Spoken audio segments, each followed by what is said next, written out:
spécial derrière, qui soit moche. Le sac, on ne le voit pas Ça a là. commencé, ça a commencé. Ah, ça a commencé.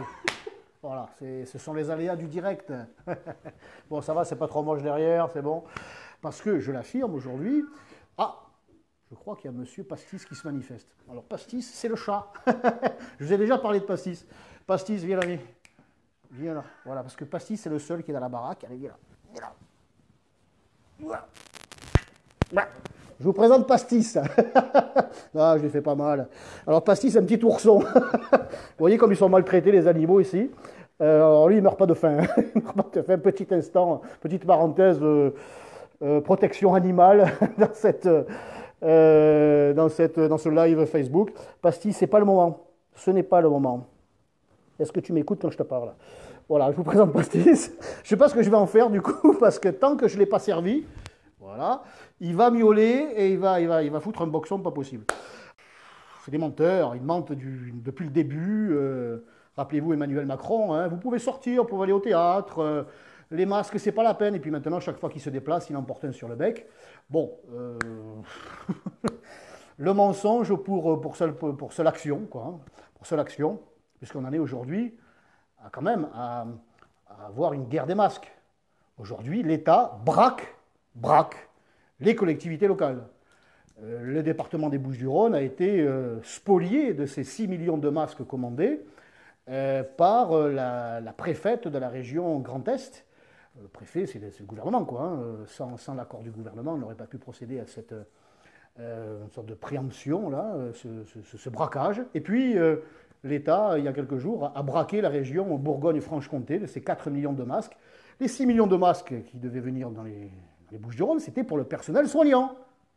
C'était pour les protéger, c'était pas une collection, quoi. Hein. Donc, on met en danger le personnel soignant des Bouches-du-Rhône pour essayer de venir combler des manques dans une autre région. Enfin, c'est le sauf qui peut, c'est le grand n'importe quoi, c'est l'anarchie, l'unité nationale dont on nous a bassiné, dont on nous a brisé les oreilles, volé en éclats, c'est l'anarchie au plus haut sommet de l'État. Le premier de cordée se casse la gueule et il entraîne tout le monde avec lui. Bravo, Monsieur le Président de la République. Merci, Monsieur le Premier ministre. Merci, Monsieur le ministre de la Santé, d'être en dessous de tout. Voilà, en dessous de tout. Alors la police, elle fait un peu ce qu'elle peut, quoi. C'est toujours pareil. Il y a aussi des policiers qui sont contaminés. Ben oui, ils n'avaient pas besoin de masque. On leur a dit qu'ils n'avaient pas besoin de masque pour contrôler dans les rues. Donc pas de masque, pas de gants. Ben, ils sont contaminés, comme des pompiers aussi. Les pompiers sont contaminés. Parce qu'ils n'ont pas eu le matériel. La France est prête, avait dit M. Véran. Ouais, elle est prête, oui, à envoyer des milliers de personnes dans les hôpitaux et pour certains à la morgue. Parce qu'ils ont menti et des Français sont morts. Ils ont menti et des Français sont morts. Je ne sais pas s'ils arrivent à bien dormir la nuit. Bon, eh bien, la police, pardon, elle fait ce qu'elle peut avec les moyens du bord, toujours pareil. Et le civisme avant tout, soyez prudents, quoi, hein, soyez prudents, et c'est quand même navrant de devoir faire appel à la police pour ça, quoi. Elle devrait être à pied d'œuvre pour convaincre les trafiquants d'arrêter de trafiquer, parce que dans les cités, c'est la guinguette, hein. Ça continue à être la guinguette. Voilà. La police fait ce qu'elle peut et les Marseillais doivent être les premiers policiers. C'est à eux à s'auto-contraindre. Donc oui, la crise économique, on ne la sent pas parce qu'on est confiné, mais elle sera violente. Elle sera violente. Et si en plus on y ajoute une crise migratoire, parce qu'il y a des milliards qui sont débloqués par l'Europe et par la France pour l'Afrique, pendant qu'on nous dit qu'on n'a pas d'argent pour les masques, ou qu'on n'a pas de masques, ou que l'on nous a dit pendant des années qu'il n'y avait pas d'argent pour l'hôpital public. Là, de l'argent d'un coup, il y en a, par milliards, pour l'Afrique. Parce que la crise sanitaire en Afrique est à ses débuts. Elle est en train de s'installer, de se développer. Ce n'est pas faire offense que de rappeler que les moyens sanitaires en Afrique ne sont peut-être pas à la hauteur de la crise sanitaire qui s'y développe. et qu'il y aura sans doute une volonté d'aller trouver ailleurs les moyens de se protéger ou de se soigner. Ailleurs, suivez mon regard.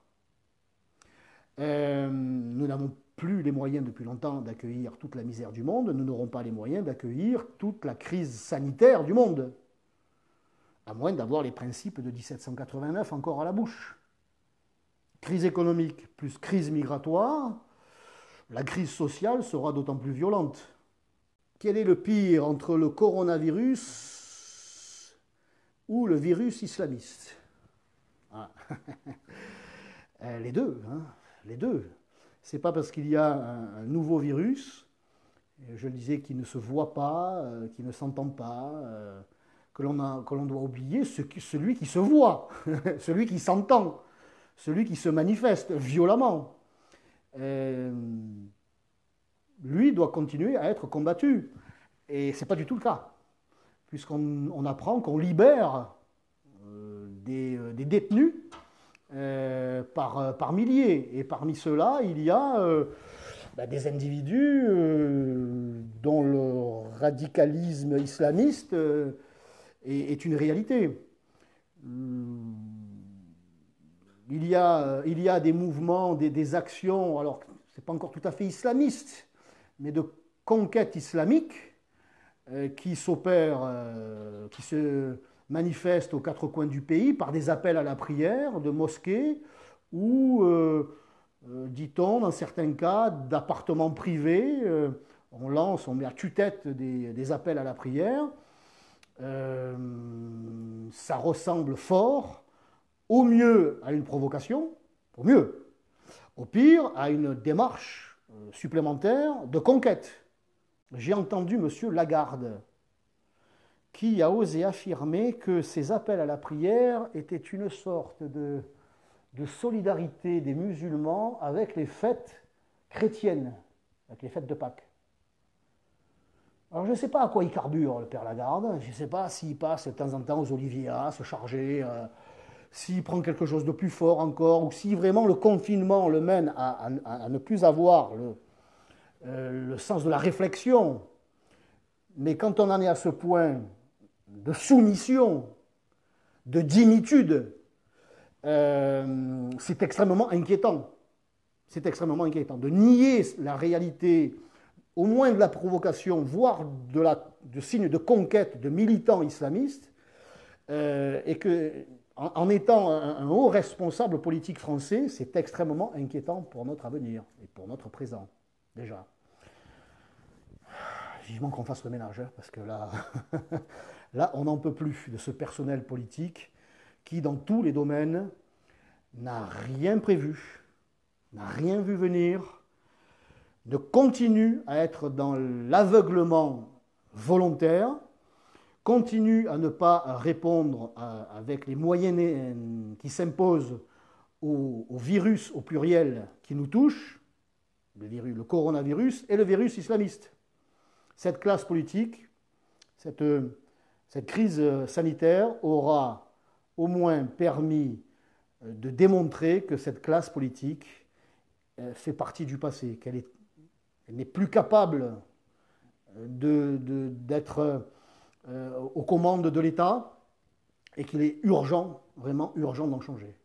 Cette crise aura aussi permis de démontrer que ce que propose le Rassemblement national, et avant lui le Front national depuis des années, la souveraineté nationale, la production locale, le circuit court, l'intérêt national, la coopération entre pays, mais pas la dilution, pas la désindustrialisation.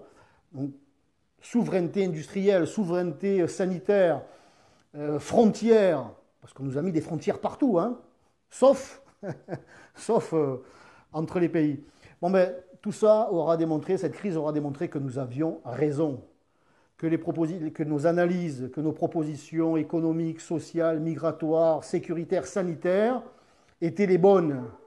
Elles étaient les bonnes. Si on nous avait écoutés, eh bien, on aurait évité cette catastrophe, comme tant d'autres. Voilà. C'est comme ça, la vérité finit par triompher, et cette vérité, ben c'est que le Rassemblement national avait raison. Voilà. avait fait le bon diagnostic et apporte les bonnes solutions.